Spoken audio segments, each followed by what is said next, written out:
Que cette nouvelle semaine soit une semaine parfaite pour vous. Concentrez-vous sur l'autodiscipline, la maîtrise de soi et l'amélioration de soi. Le succès sera sur votre chemin. Mesdames et messieurs, bonsoir et bienvenue à Éduc Info, votre revue de presse d'information et d'actualité éducative, toujours sur Planet School TV. Partons tout de suite pour les informations. Mariatou Koné met en garde la gestion des COGES à quelques semaines de la rentrée. C'est ce que l'organe Dernier Monde nous propose comme titre. Créé en 1995 pour gérer les écoles, les comités de gestion des établissements scolaires COGES avait été supprimé par le président Alassane Ouattara lors de sa prestation de serment le 14 décembre dernier au palais de la présidence de la République.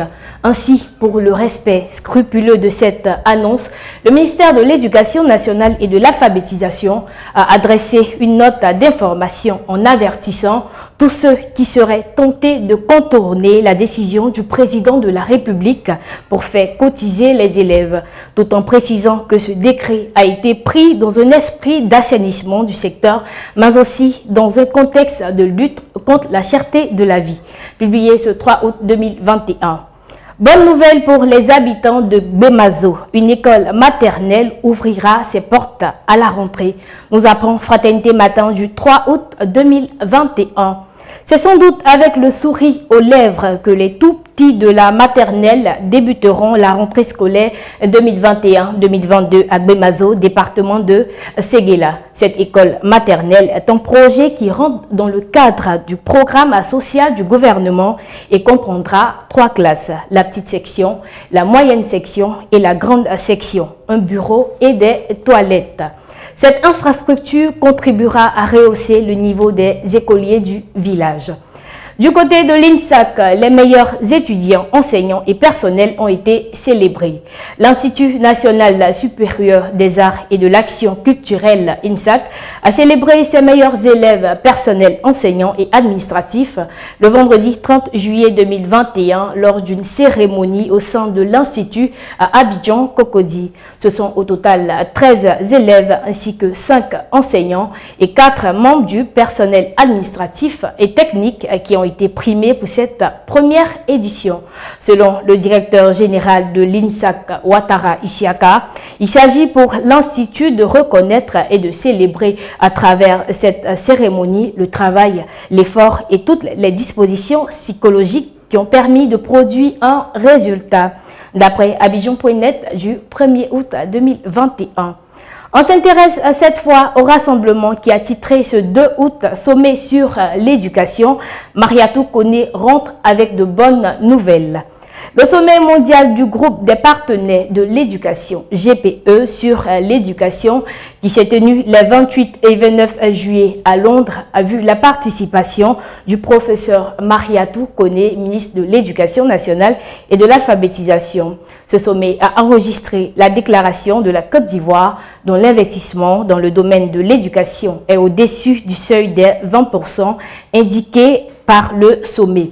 Aussi, il a été une véritable tribune de lobbying pour le ministère en charge de l'éducation nationale dans le cadre de la recherche de partenaires et de fonds conséquents pour redorer l'image de l'école ivoirienne.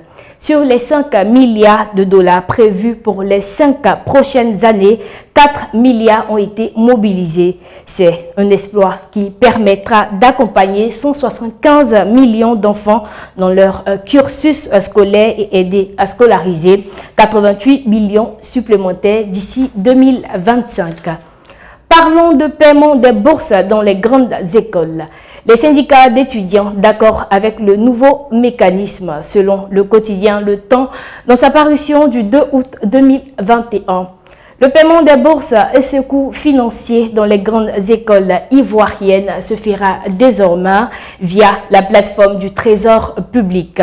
Elle a été ratifiée lors d'un séminaire tenu les 21 et 22 juin dernier à Grand-Bassam entre le Trésor public, la Banque mondiale BMI Finance et l'ensemble des organisations estudiantines.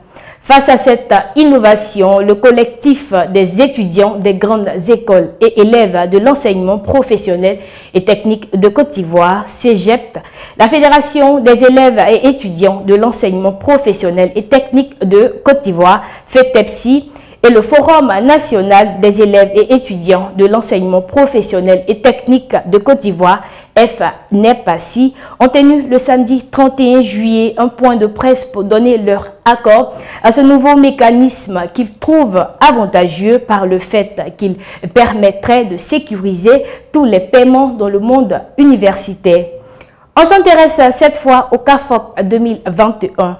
Les épreuves du second tour débuteront le 5 août 2021 selon le ministère de l'Éducation nationale.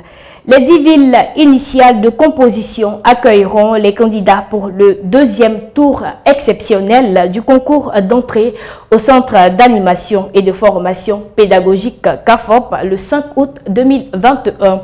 Dans un communiqué, le ministère de l'Éducation nationale et de l'alphabétisation indique que les convocations pour ce second tour sont disponibles depuis le 30 juillet sur le site web de la DECO, www.men-deco.org.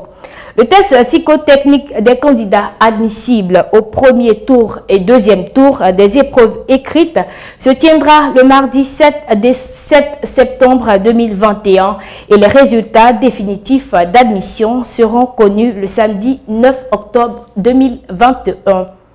C'est ici que s'achève cette émission. Merci de votre fidélité. Rendez-vous est pris le vendredi. Mais en attendant, suivez-nous via planetschoolmagazine.net et sur les différents réseaux sociaux pour plus d'informations éducatives, nationales et internationales. Prenez soin de vous.